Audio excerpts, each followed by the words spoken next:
Hello, Kevin. Welcome to the Wax Museum. Hey man, glad to be here. So I said in the intro that you had dealt with, your son's drug addiction. It was something that you had discovered. It took some time to discover. Would you be able to just kind of tell me your story about your situation with your prodigal? Sure, yeah. About 8 years ago, we just started noticing that Jeremiah quit acting the way he normally did. He was Hmm. usually a very generous, very industrious, very intelligent young man.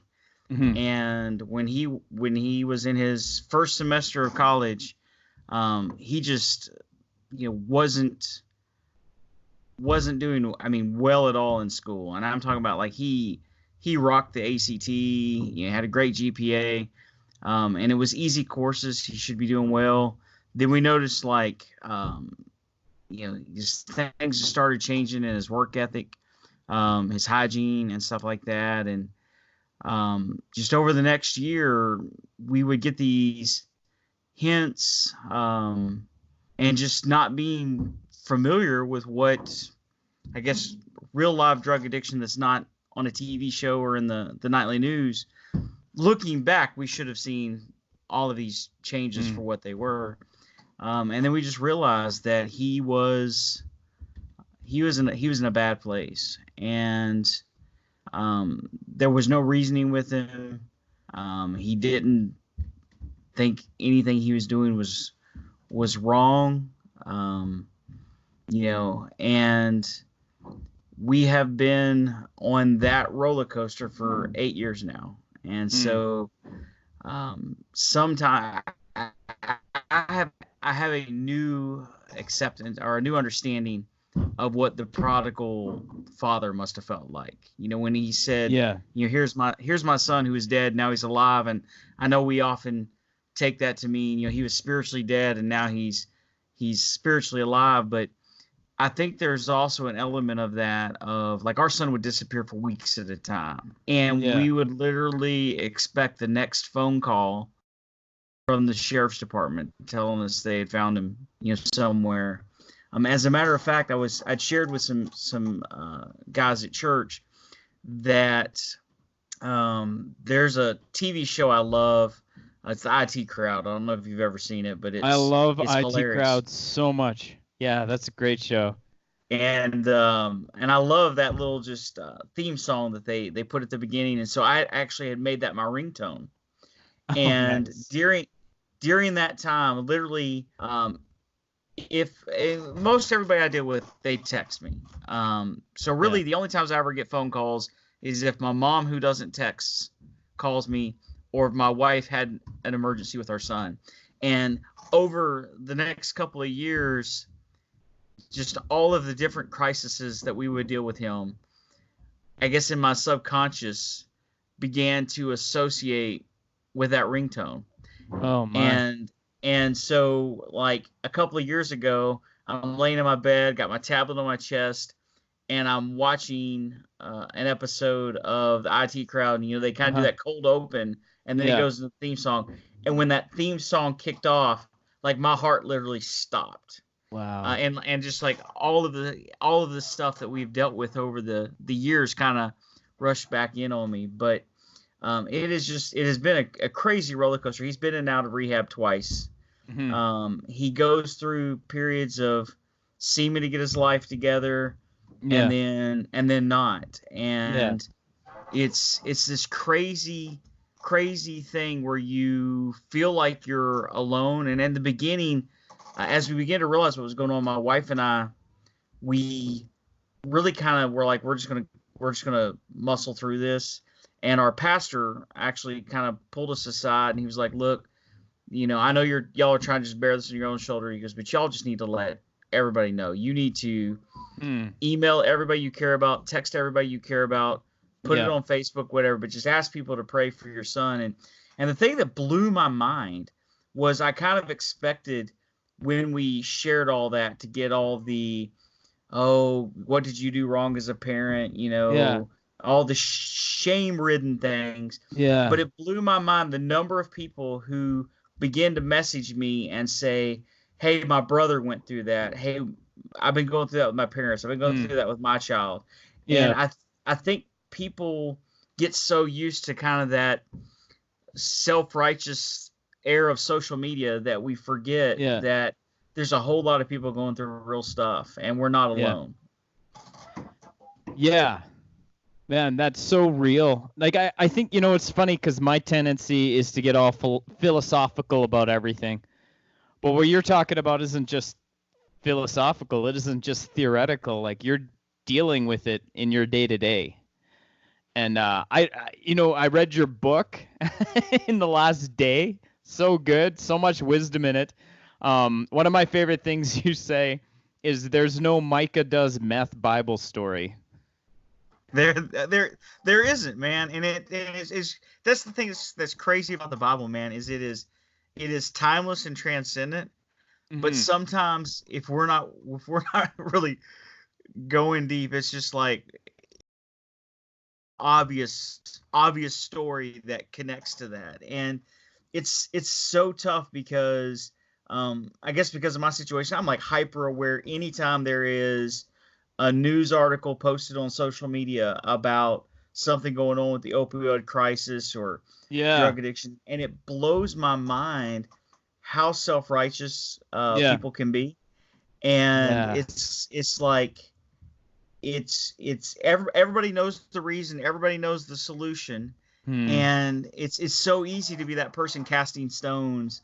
And I think Yeah. that's part of the reason we were so afraid. And as I've talked to people, I've heard so many similar stories. I've got a friend of mine, Bill Bright, who started a foundation when his son overdosed on heroin, and he shares the story that they were their son was going through drug addiction, and they got him in a rehab, and they were kind of trying to do it on the down low because they were worried about what everybody was going to think.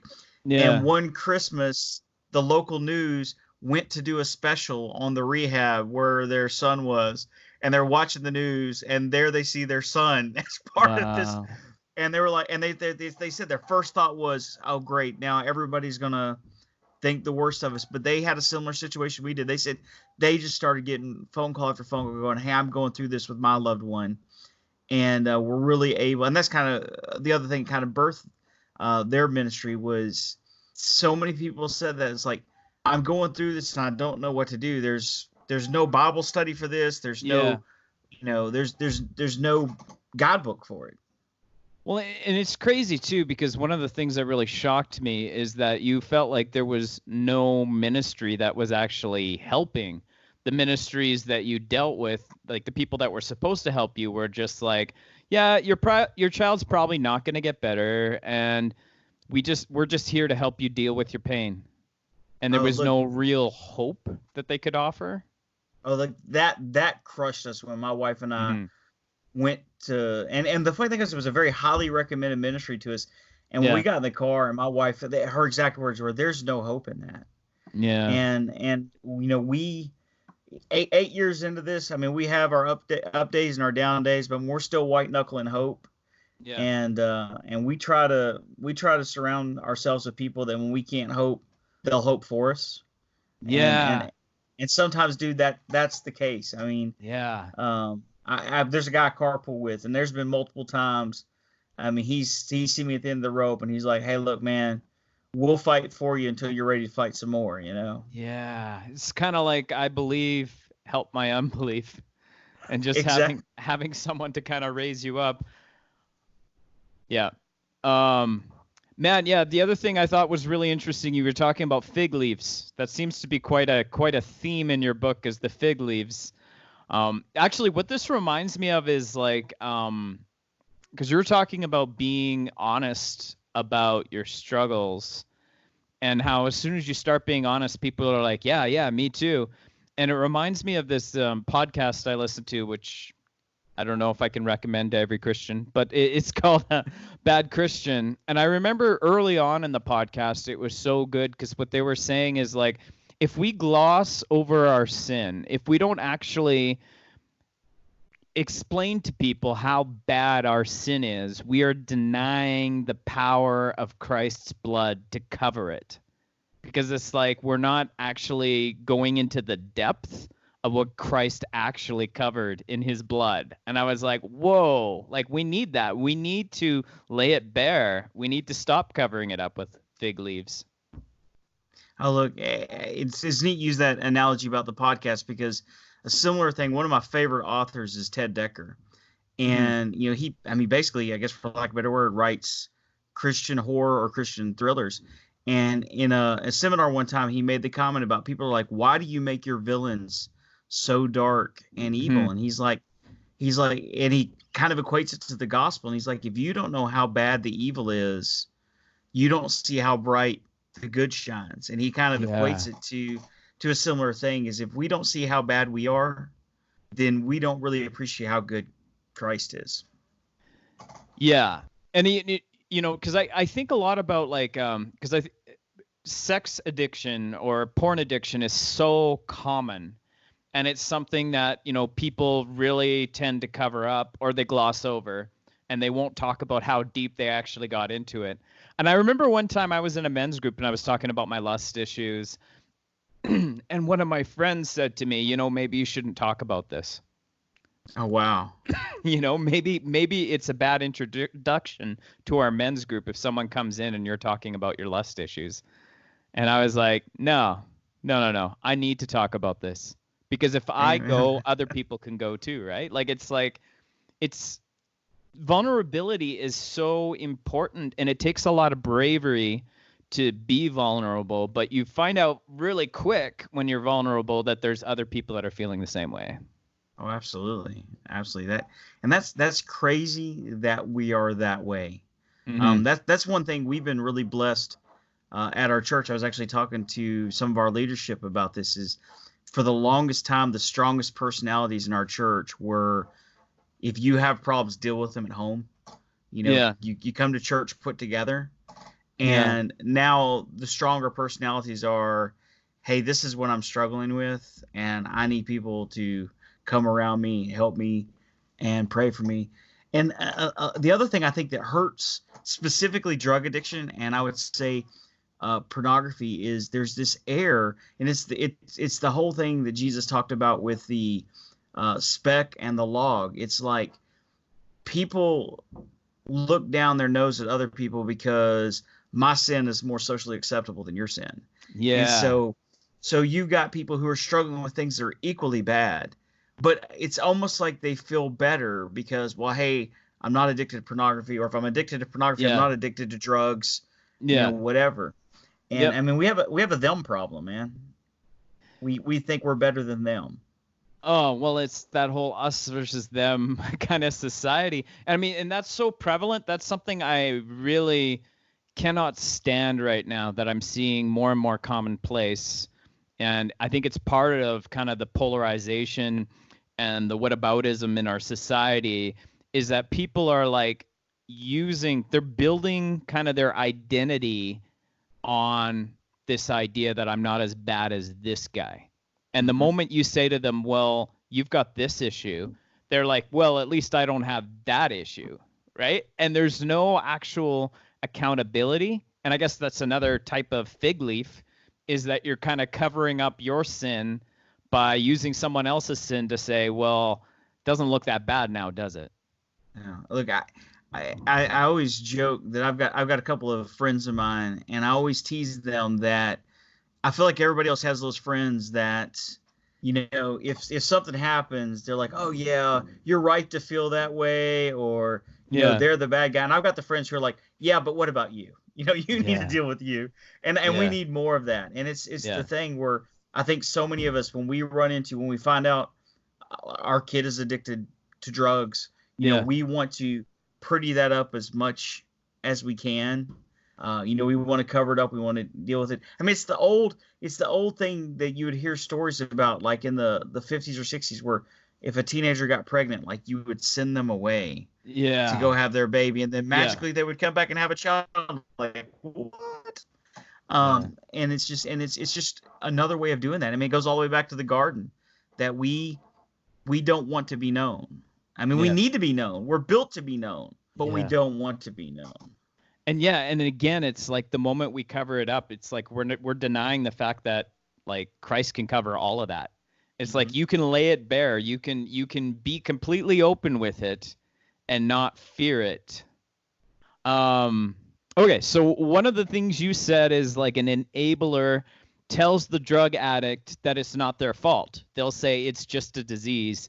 That's so interesting to me because I remember that was such a prevalent thing. I don't know if people still say that very commonly, but it definitely was something I'd say in the 2000s where they would commonly say that it's just a disease. Yeah, look, my first introduction to this, I remember in high school that when they would talk, because alcoholism was the big thing back then. They would talk about alcoholism as a disease, and I've got some friends who are in the medical field, and look, there is a, I guess, disease component because it affects you, but I think the danger is that we've got to find a balance. That yes, there are chemical reactions and dependencies that happen. Yeah. A lot of your people who are using drugs, I mean, they're self-medicating. That they're dealing with depression and other things, because that's another thing we can't talk about in society. Is if I have depression or if I have anxiety, I'm not supposed to let you know that.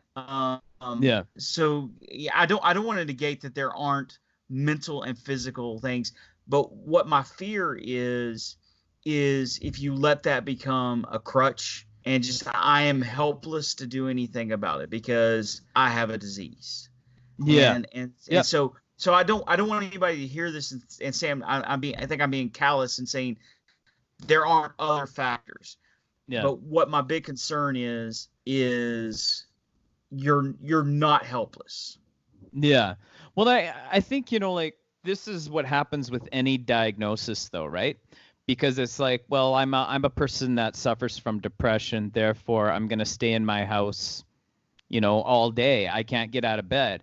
And there are points when that happens, where you actually are physically unable to get out of bed, but you could stay in bed the rest of your life, and just say, I'm a depressed person. That's who I am. And I think with a lot of this stuff, and there's so many things in our society that we're just looking at the symptoms and we're not really looking at, what is the root cause of all this? Like, why are we trying to seek escapism? Well, we have ceased to be able to deal with reality.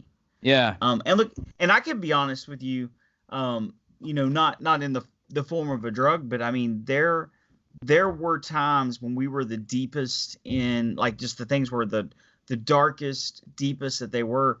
And I would literally be like, honey, I'm just going to bed like at 8 o'clock at night, and I'm going to sleep until I go to work tomorrow. Oh, and then I'm going to work all day. Yeah. And then I'm going to come home. I'm going to eat dinner, and then I'm going to go to bed. Yeah. And it's like, some people escape into video games, some people escape into work. And there's just times, and now I'm kind of the exact opposite. I don't sleep much at all, but it's like I'm tempted to keep my mind busy all the time so I don't have to think about things. Yeah. And so I mean, I can go into the escapism as well, but we have ceased to be able to deal with reality. And part of that is our fear of transparency. The part of it is that we have become a generation of people, and everybody likes to blame the millennials, but like my age group is as bad as this. We all get our echo chambers, and we want to pretend that nobody thinks any different than I do. That's the thing that's interesting about being friends with you, because you think thoughts that, like, I have to go, okay, let me spend a half an hour figuring out what John's talking about, because you think so deep, and you're one of those people I can only imagine, especially politically, that, like, and I don't know if y'all use the same terms in Canada as we do, but conservative people probably think you're a liberal, and liberal people think you're a conservative.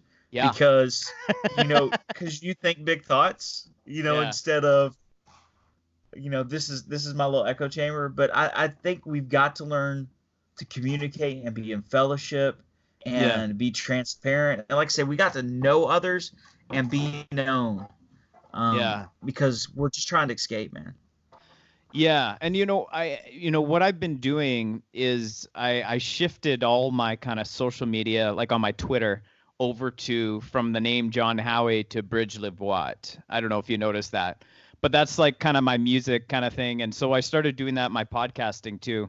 And so I'm like, I don't care if people call me John on the podcast, but I'm podcasting as Bridge Livwat, and the reason being is because I want to build bridges. Like I really believe that we need to build some bridges here, and we need to start getting people to stop thinking so binary all the time and start understanding that there is more to the picture than right and left, right? And Yeah. there's a lot going on, and that's what reality is. And I think what's really interesting, and this is something that just blew my mind. I don't know if you listen to Jordan Peterson at all, but I've probably shared this before, but he did this. He talked about how there are things that are just like obvious truths, like gravity, or I guess you could say the round Earth, the spherical Earth. I mean, those are just facts, right? For most people. And then he said there are other things though, like most things actually are not really that clear. They're like a dreamlike reality. And he said, so these ideologies that we have, whether it's like socialism or it's capitalism or I'd say even theology, Calvinism, all these different, man-made constructs are meant to make this dreamlike reality look like just this solid, simple truth that's straightforward. But that's not right. That's not the way reality is. And that's basically what we're fighting over all the time, is this dreamlike reality that we don't really understand, but we pretend we do. And so what Peterson said is that the best way to illustrate this dreamlike reality is through the arts. And I've been so stuck on that notion because I'm like, man, like if we could just recognize beauty, if we could just understand beauty and the beauty of art and the beauty of God's creation, we'd much better understand kind of the nuances of reality. Oh, look, totally. And this thought came to me as you were talking about these ideas of everything fitting into a simple box. Yeah. One of the craziest things, and I think this is one of the things that made it so hard for us to come forward and other people I've talked to, is there's this ideal that if you are a good parent, you have good kids, and if you are a bad parent, you have bad kids. Yeah. And so if you ever see a story about a kid getting in trouble, shoplifting, getting in trouble at school or drugs, whatever, there begins to be this attack on where were the parents, this, that, the other, and don't hear me say that parents do have a great role. Look, but I can say this. One thing I've seen is I know so many people where it's like, I have a friend, their oldest child's a missionary, their oldest daughter's a missionary, their youngest son is a worship leader, their middle son was a drug dealer. Like, it's like, do they just not know how to parent one child? I've got another friend who literally has a doctor, lawyer, teacher, and then a drug addict. And so, yes, there are some truth that good parenting will most often lead to good children, and bad parenting will often lead to bad children. But I also know another family, horrible parents, all their kids turned out wonderful members of society. But there's just this mentality that we don't understand the nuances of, some people are just different, whether it's self-medicating a depression or an anxiety, whether it's just physically, your body being more susceptible to something than something else, whether it's, being able to socially fit in with one group or another, and so you can't get in with the one group, you get with another group. And I would say that's another lesson we have learned through all this is the truth that bad company corrupts good character is so true. Yeah. Oh man, there's so many things that it's just like, but by the grace of God, there go I. And another, was really interesting. Another bad Christian episode was where they were talking to this guy who actually molested his stepsister. And he tells the story of what happened to him. And it was like when he was little, like he was probably like 4 or 5 years old, he vaguely remembers a teenage boy doing something to him. And ever since that happened to him, something snapped in him. And he was actually looking for sexual things at a very young age. And then when his parents like adopted this girl, he started doing things to her. And he says, I want to explain though, he's like, it's not because of what happened to me that I did this to her. I still had the choice whether to do it or not. But because this happened to me, it actually became a possibility that I would. And that was something that really clicked in my brain. And I was like, man, there are so many things that I look at and say, I would never, ever do that. Like, there is no way I would ever do that. But that thing hasn't clicked in me. And there's something clicked in that person that made that a possibility. They still chose to do it, but something clicked.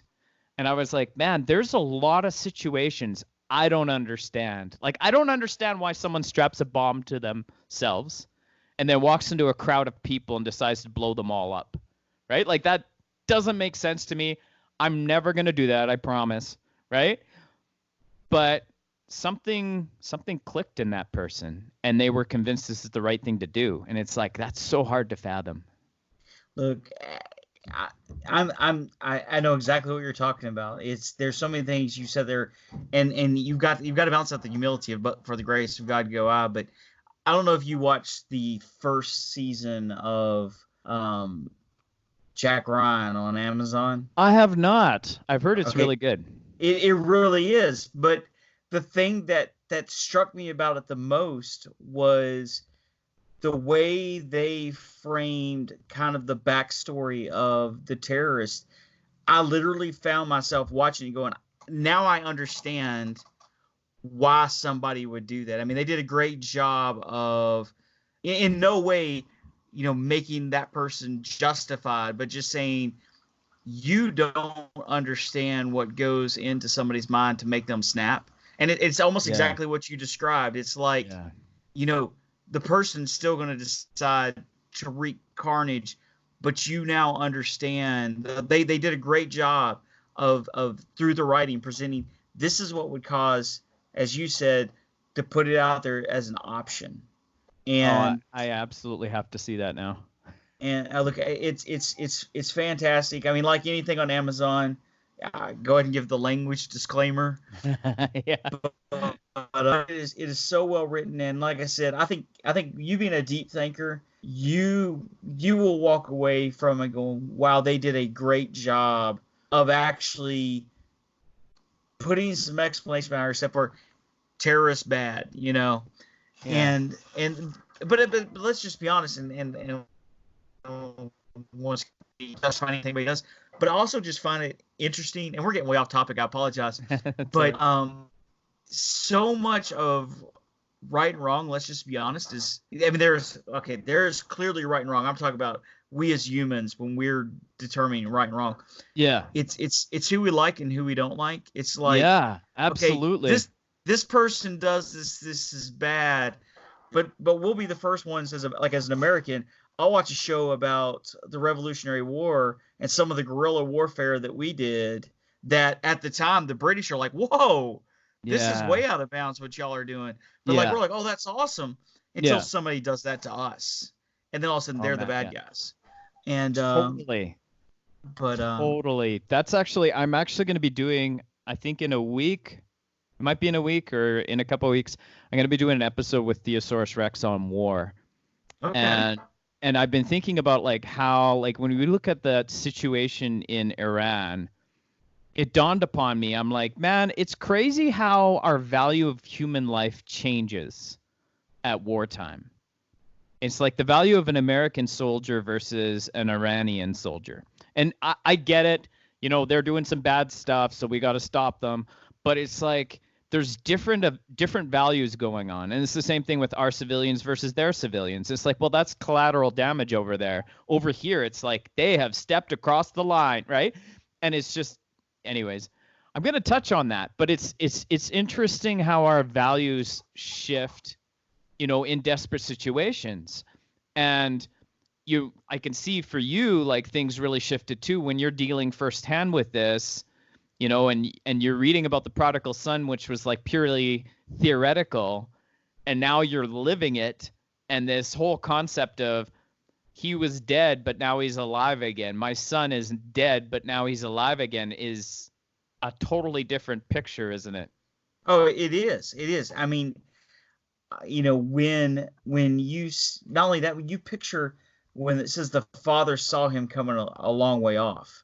I can remember when our son still lived with us, there were nights I would sit on the back porch, and there's a lot of tree line, but there's a way that that kind of a spot in the tree where I can see a car coming, and I got to where I could tell at night his headlights coming down that little creek of the path, and I would literally, there were some nights I would just sit out there on the porch, you know, anticipating that. But like I said, that story just means so much more to me than it ever did before.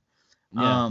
You know, I tell you another one that that gets me is it's Job 42:5, and it says that, you know, I had heard rumors of you, but now I've seen you with my own eyes. And while we're still on this journey, our son is still struggling with drug addiction. There are so many times that God has shown himself faithful, and we're holding on to the hope that God still has a plan for Jeremiah, because there's so many times he should have been gone by now. Yeah. There are multiple situations that he should no longer be with us.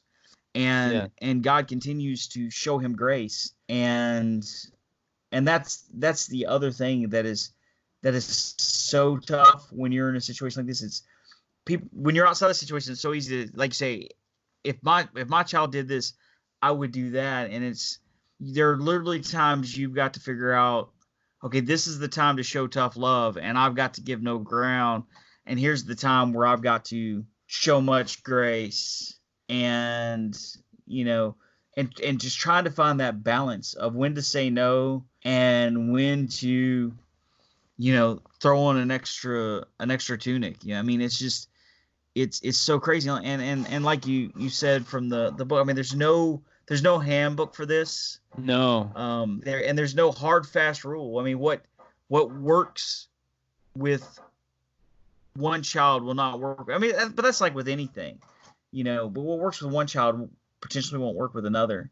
But one of the biggest things that jumped out to us, and for so long, us, his siblings, his grandparents, we all want this for him way more than he wants. And the second time he was in rehab, they threatened to kick him out. And the reason it wasn't that he was doing anything, quote, wrong. He just wasn't trying really hard. And they were just kind of like, look, this will only work as hard as you work. And we can't want this for you. Your parents can't want this for you. Yeah.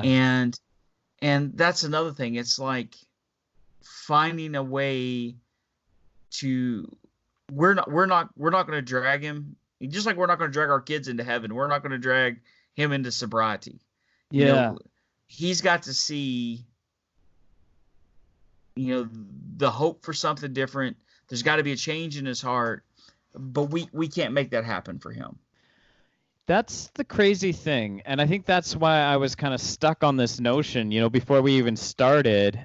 And it was funny because I didn't even think we'd be able to head this direction after reading the book. I was like, I don't know if we're going to be able to go this way. But there was that tweet by Cindy Wang Brandt, which totally like made every evangelical angry. And it's just funny because I guess it's another case of me looking at things a little different. I'm like, is there something there that's actually useful?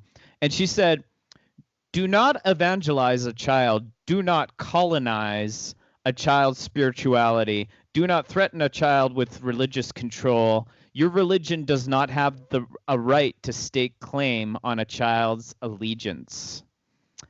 And I was thinking about, and I kind of posted to Facebook, I'm like, what's the difference between colonization and liberating someone?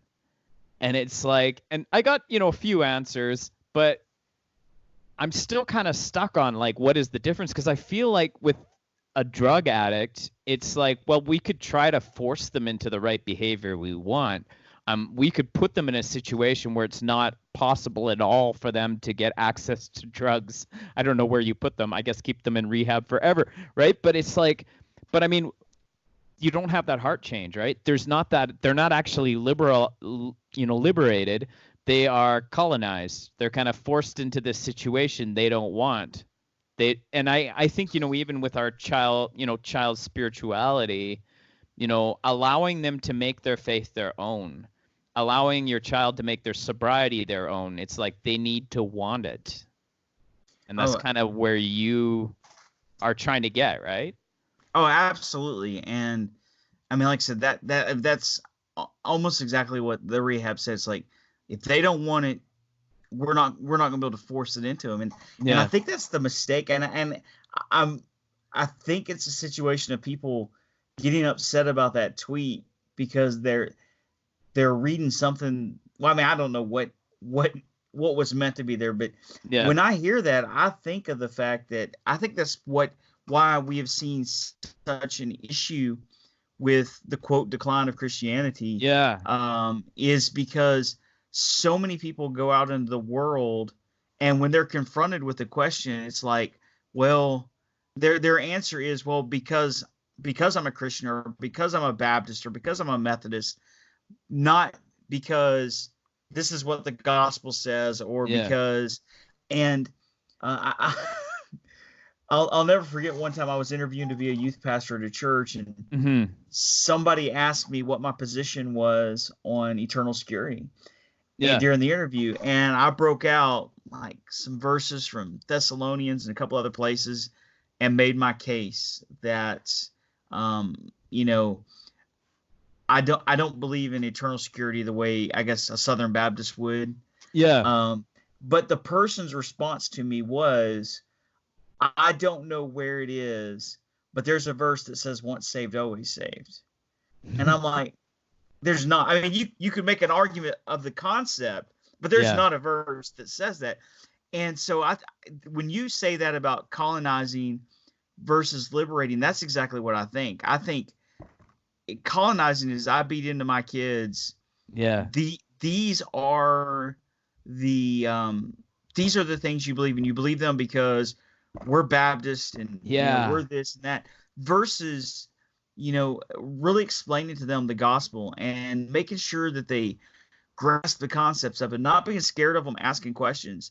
I'll tell you what, I'll be honest with you, one of the craziest questions, and I shared this with our pastor. One of my daughters just comes to me, and she's artsy. She does theater. She just wrote her first book. It's great too. But thank you. But so being in the theater community, she comes into contact with a lot of homosexuals. And she made the comment to me. She was like, "Dad, why is the church so hard on homosexuals, and they seem to give divorced people a free pass?" And I think a lot of people would be scared of that question and be like, and they would just come up with some ridiculous response. And it really opened up the opportunity for me to not only talk about what the Bible says about homosexuality and what it says about divorce, but also what it talks about showing grace to those, why people do have, though. I mean, going into just the depth of, why are there people who give a free pass to one and not to another? Why do people act like one is a super sin? And where does grace play into this? Where does, even if you are dealing with something that's a sin, it's still okay to show grace and treat people like human beings and compassion. And so to me, like, that's what I picture when you're talking about liberating versus colonizing. Is I could have said, well, because this is it, but it was an opportunity just to talk about the grace of God and talk about Scripture and talk about that people, even well-meaning, sometimes they struggle with being judgmental, or back to we say we're kind to the people we like and we're super hard on the people we don't. And if we can say that's totally it. Yeah. If we say these people are really bad, then we don't have to feel so bad about these people. Oh my gosh. So that's what I picture is just, man, it's, yes, I want my children to be Christians, but I want them to understand why I want them to be Christians.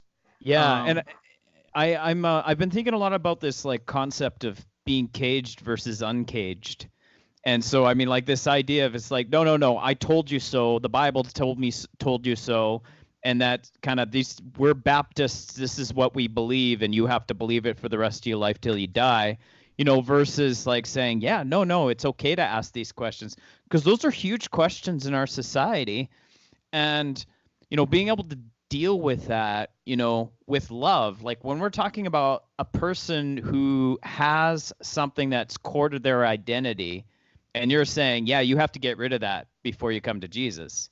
And it's like, well, I have a lot of awful things that are part of my identity. Worse things. Like, I guarantee you they're worse. Because this person, it's like, I love this person. And you're saying loving that person is a sin. And I know there's all the other details and stuff, but it's like, that's what our world sees, is like loving this person is a sin.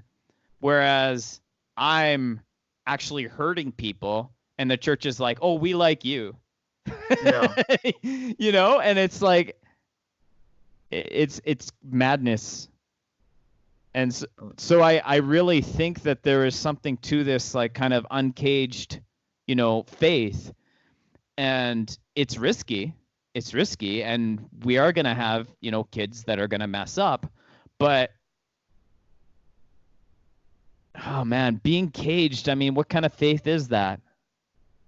Well, it's not. It's back to the example you used. I mean, if I could lock my son in a room where he could never get drugs again, great. Yeah. He's not doing drugs anymore, but is he free? No, he just doesn't have the access to deal with that. And so that's not freedom. And I think that's such a mistake that we've made, is we forget this is all about the heart and being changed. And one thing is just really kind of revolutionized the way I think about all this. And I don't know why I've never thought of this before, but I was reading a book and it talked about in Romans 1:16 where it says, for I'm not ashamed of the gospel, for it is the power of God for salvation. And it just made the point. It's like, so it didn't say it's not a channel of the power. It's not a piece of the power. I mean, it is the power. And I think so often we get so focused on, I've got to make the right rules. I've got to say the right things. I've got to, and we totally forget there's this whole component of the heart. Yeah. And if the heart's not changed, all the rules, all the guidelines, I mean, they're great when a child is younger. I mean, obviously, I'm going to not let my child touch a hot eye of an oven when they're like 2 years old.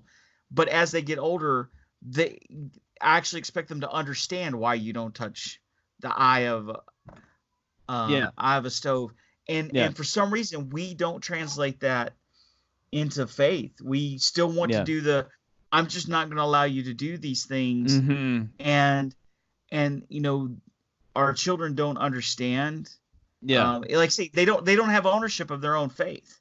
And I mean, a big part of my heart right now is for those who are deconstructing, those who are losing their faith and are becoming disenchanted with the church, and a lot of it is over political things, and I'm just kind of like, oh, hold on. I want to hear you out.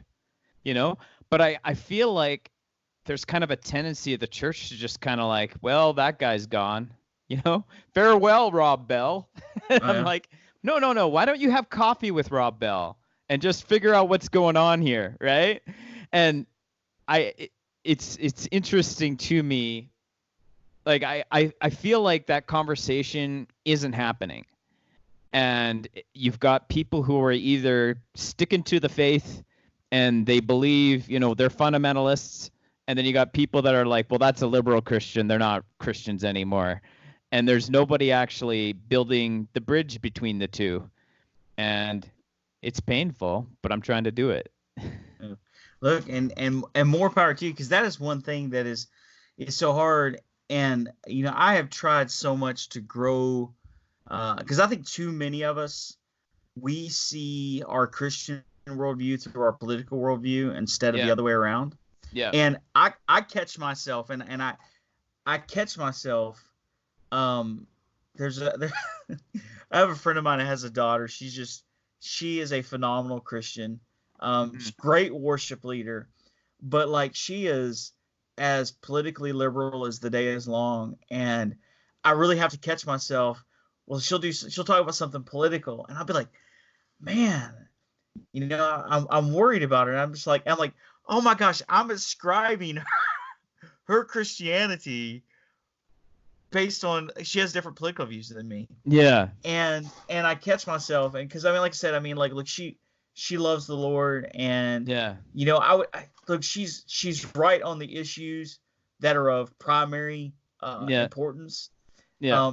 But it's sometimes funny, because I'll catch myself, like I said, going, wait, she's not thinking like a conservative person on this. Yeah. What's wrong? And I'm like, Yeah. oh Lord, what's wrong with me? Yeah.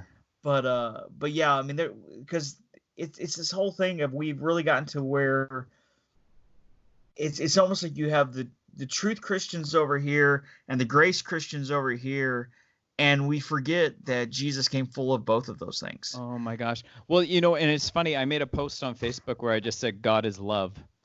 And there were a few people that are like, "Oh, hold on here." And I'm like, you realize that, like, there's, a ton of characteristics of God, God is kind, God is just, and there's all these things that basically, they use adjectives to describe God. But this is actually using love as a noun to describe God.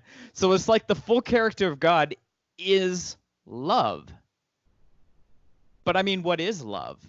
Does love mean that you let your son have as much meth as he wants? Right? No, like there's a lot more to love, and I think it's still safe to say God is love, period.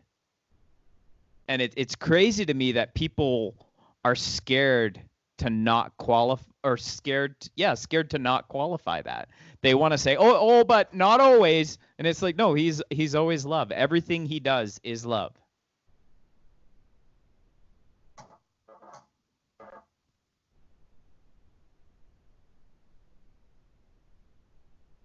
Did I lose you?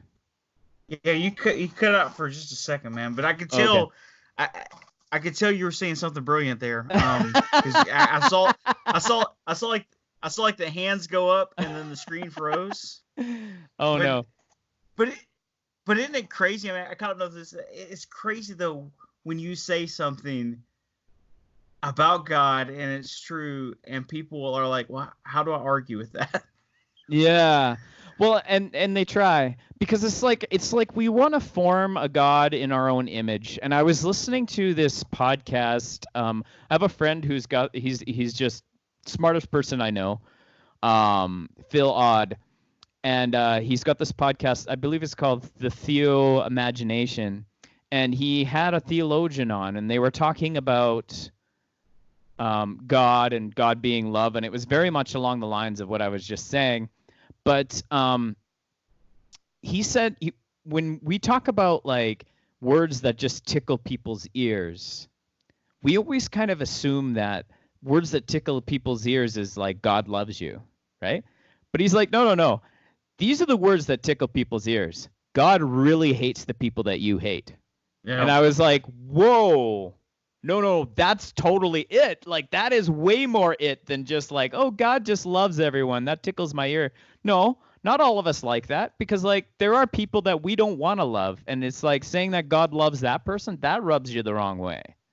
And I was like, that's so interesting. That is deep, man, but that is so Yeah, I love it. true. Oh, man. Anyways, man, like, I can't believe what you're dealing with. That is crazy. And like, I like, you know, you were kind of looking at it one step at a time. It's kind of like a video game, and it's like the first time you play the video game, you're not very good, and you just keep doing it over and over again. And you keep yourself a pocket full of quarters, and you just keep putting them in the machine, right? I tell you what, you've got to, man. Yeah.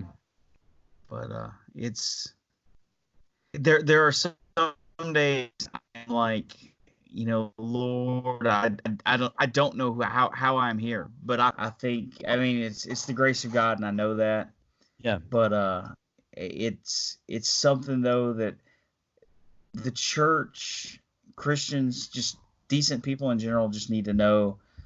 There are people out there dealing with this. A lot of people. I mean, yeah. And I don't know if I put this in the book or not, but I mean, it blows my mind that people will say things so carelessly, not thinking about how it affects somebody. It's back to the them thing. When my son was first arrested the first time, a buddy of mine who I work with messaged me and says, "Hey, dude, you need to go look at it's AL.com. That's our local newspaper." He goes, "You need to go look at that." He goes, your son's on there, and sure enough, there was a thing about him being arrested. And so, I mean, it was a kick in the gut. And so I was walking to my friend's cube at the office, just kind of decompress a little bit, and I'm cutting through the break room, and there's this brash coworker of mine. And she comes up to me and she goes, "Would you believe there is some idiot who got themselves arrested for drugs that has the same last name as you?"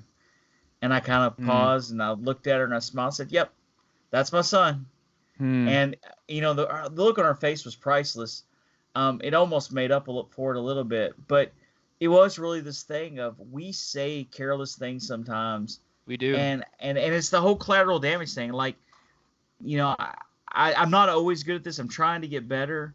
But like, if I'm interacting with you or say my friend's daughter that I was telling you about, who has different political views than I do, I try to be so careful, because I've had situations where I'll say something and I don't mean anything by it, but somebody else takes it the wrong way. Yeah.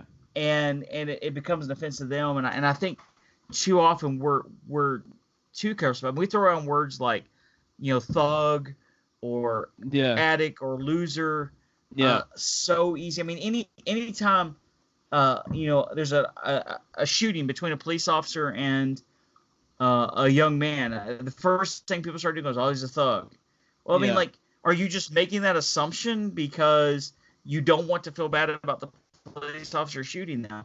And that's somebody's son or daughter. And we just throw around these words and not worry about who's going to get hurt. And it's just, it blows my mind. Well, and I mean, when you consider, it's like, okay, this person has one life to live on Earth here, right?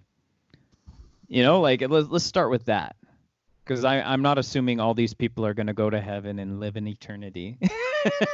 So if we start with that and we consider that, it's like, okay, so this guy got shot. Him being a thug doesn't really fix it, does it? No. It's still a wasted life. This guy had one life to live, and he got shot by the police. And it's like, so I look at a lot of these things, and I'm like, is there a way we can avoid death? Like, I would like us to avoid death somehow. I'd rather see that guy in prison than shot, you know, and hopefully he can get his life back on track, because he's got one life. Look, we do it in so many different ways, and not to go off on yet another tangent, but if you try to have an intelligent conversation about immigration in America, Yeah. people immediately switch to the term illegals. And I've noticed Yes. if you have a conversation with somebody, you know immediately where it's going, whether they use illegal immigrant or they use illegals. Or Because somehow when you undocumented. yeah, Undocumented if you really like them.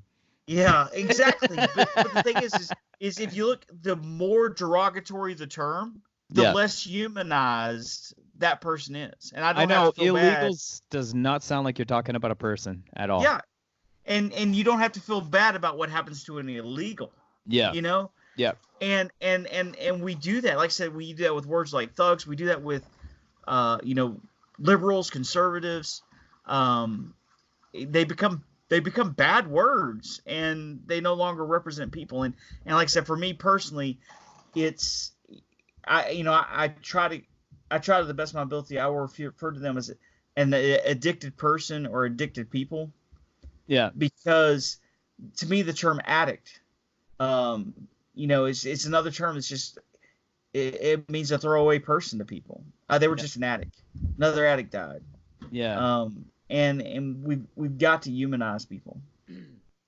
I've been listening to this podcast, and it's all about people who have issues with opioids. People who are addicted to opioids and live on the street, and kind of the battle, like from their point of view. So it's actually an addict that is hosting the podcast.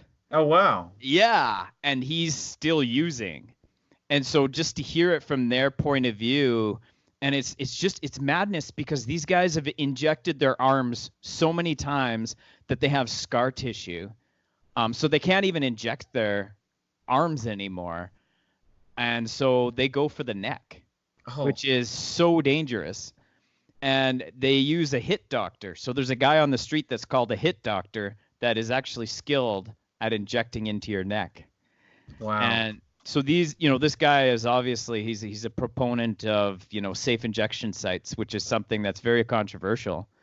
And I haven't really done a whole lot of research into it, but what's interesting about these safe injection sites is that, first of all, they get a clean version of the drug to use. And then if they want to get off of the drug, there's actually doctors there that can help them with rehab. And so it's something, our government here in Alberta, here in Canada, our premier is very conservative, and he's like, I'm going to get rid of injection sites. It doesn't make sense for the government to be giving people drugs. And I'm like, wow, this is complicated.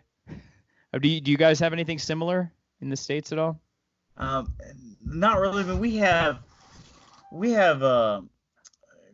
Suboxone is a big thing, but it and it's government funded, but there's so much hinky behind the scenes on that, that a lot of these are just run by, I don't want to say less than reputable people, but I mean, because there are standards, but it's not really run by the government. It's kind of subsidized.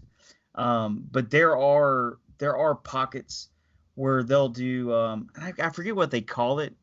I mean, it's nowhere near where I live in the South, but basically there are, for lack of a better word, places that, people will go to do drugs that the police will kind of leave alone because they know it's a safe place for them to use. Yeah. But as far as the government really helping, our government lost the war on drugs a long time ago, and it probably should have never been a war to begin with.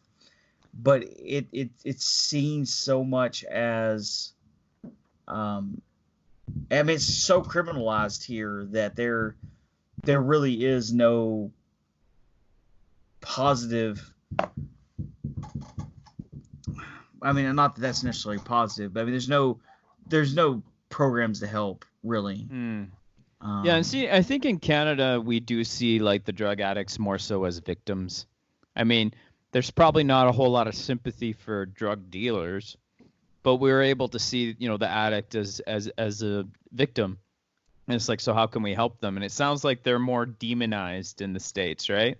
Yeah, they're way more demonized. And the funny thing is, when I talk to people, another thing I try to tell them is, I think everybody in America, when they think of a drug addict, they think of a person like they see on a cop drama. You know, they're the person who robs a convenience store, shoots Yeah. somebody that goes and just shoots up. Yeah. And the funny thing is the first rehab that our son went to, there was very much family involvement, and we were there at least once a week, if not a couple of times every other week. And almost every one of these young men that were in there were decent, good people. Yeah. They had made bad choices that got them into bad situations, but really and truly, most people who are using drugs are decent people. Yeah. Um, I'm sure. but yeah, it is so demonized here in the States. There's very little sympathy, and if you show sympathy, there's not much sympathy for people who show sympathy either. Wow. So, I think it's Portugal. They legalized every drug. I don't know if you heard about this. There's a guy who did a TED Talk, which was really fascinating, and he talked about like kind of a study on that, and they actually lowered drug addiction by legalizing every drug. That's By crazy. Because basically what they did is they took the money that they would have spent on prosecuting drug users and actually used it to supplement the drug addict going back to work. So if I'm like a drug addict that's a mechanic, the government would pay half of my wage to go back to being a mechanic. And somehow I kick the drugs because I actually have a reason to live, like a reason to actually be in reality. And basically the argument, and this guy, I think he wrote a whole book on it. I'll link this in the show notes. He said that the opposite of addiction is community. And it's like when people get cut off from community, they're more prone to do these things. And I was like, wow. And I mean, like, I think, what happens is when you have a drug addict, it's not safe to have them around either. So I understand why they lose community. Yeah. But I was like, that's a really fascinating concept. Look, and that is the crazy paradox, because you're absolutely right. I mean, we've had scenarios with our son where we've had to draw lines of, Mm-hmm. hey, this Mm-hmm. isn't safe. The other thing that has been so tough is, like I said, we've been doing this for 8 years, and so we really are having to shepherd our older children to not get overly frustrated with their brother. Like the Yeah. younger children are like, they love unconditionally like younger children do. But like the older ones who've been dealing with this for years, or they've had to deal with some of the awkward situations, it's like reminding them, hey, that's your brother, and Yeah. you still love him. I know it's frustrating as heck, Yeah. but you're absolutely right. It's so hard, because there are scenarios where you can't be in complete community, but the answer is not complete isolation either. Mm-hmm. And I think that's another thing that we do so poorly in the States, is it's so demonized that even if you're not a violent, or if you're not like robbing people or whatever, just the mere fact of testing positive for a drug, you become such a pariah. Hmm. Yeah, I wasn't really aware of that until you mentioned it. That's crazy. Well, thank you so much for your time. This was really good, very insightful. I look forward to listening to this again when I do the editing. I appreciate it. I'm looking forward to hearing you talk war here in a week or two, so I'll have to keep an eye out for that, because Thank um, you. and I will be interested to see if y'all managed to go on as many tangents as we did. Yeah. I love Theosaurus Rex. It's always good with him. Good. Well, you keep building bridges, man. I will. And you keep advocating for people like your son, because that's huge stuff. Like, I mean, That is what Jesus would be doing right now in your situation. And God bless you, and you keep feeding those quarters into that video game, okay? I appreciate it, brother.